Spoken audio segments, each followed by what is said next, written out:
හරි අපි කතා කරන්නේ යන්නේ පේපර් ක්ලාස් එකේදී අපි පේපර් එක හම්බුණු හොඳ ගානක්. ඉස්කෝලේ පේපර් එක තමයි මේ ගාන තිබ්බේ. 27 ළමයින්ට කරන මේ ක්ලාස් එකේ. ඒතර ගානේ තියෙන්නේ කාලයේ t වන සහ විස්ථාපන x වන අංශුවක විස්ථාපනය x සමානයි ඍණ 1 බෙදීම 3ක් t වර්ග 16ක් t ධන 3 මගින් දැක්වේ. අංශුව නිශ්චලතාවයට පත්වන විට ගත වන කාලය සොයන්න. එතකොට විස්ථාපනය සම්බන්ධ සමීකරණයක් දීලා තියෙන්නේ කාලය ඇසුරින්. එතකොට ඒ ගැසුරින් ඔයාලට හදාගන්න කියනවා මේක නිශ්චලතාවයට පත්වන විට ගත වෙන කාලය. එතකොට දීලා තියෙන සමීකරණය තමයි x සමානයි ඍණ 3න් 1ක් t වර්ග ධන 16ක් t ධන 3. මේක තමයි දීලා තියෙන්නේ. x කියන්නේ විස්ථාපනය, t කියන්නේ කාලය කියන එක ඒගොල්ලෝ කියලා තියෙනවා. හොයන්න කියන්නේ අංශු නිශ්චලතාවයට පත්වන විට ගත වන කාලය.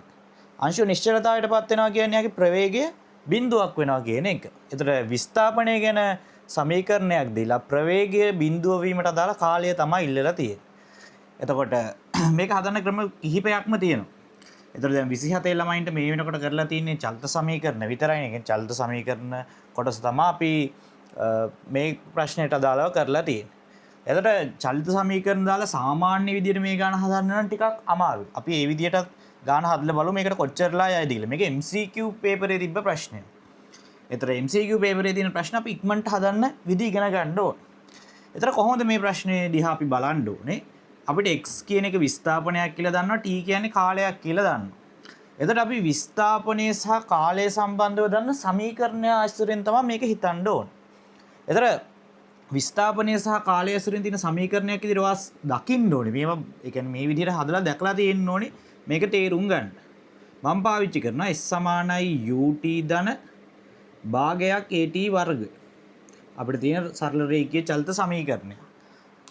මොකද මම මේක ගන්න හේතුව මට පේනවා t වර්ගයක් තියෙනවා. ඒතර t වර්ගයක් තියෙන අපි දන්න චලිත සමීකරණය වෙන්නේ මෙන්න මේක. අන්න ඒ තර්කයෙන් තමයි මම මේක දිහා බලන්නේ. ඒතර මම මේ සමීකරණයේ ආකාරයට මෙයාව හදා ගන්නයි යන්නේ. එතන එක පැත්තකින් ඉන්න ඕනේනේ s විස්ථාපනය. එතන මම මොකද කරන්නේ මේ 3 කියන පදය මේ පැත්තට දාගන්න. රයිට් මේ උඩ තියෙන සමීකරණය ටිකක් වෙනස් කරලා ලියා ගන්න.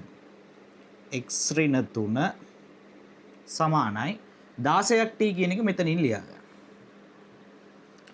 මේක ටිකක් පස්සට දාලා ඍණ 3න් 1ක් t වර්ග.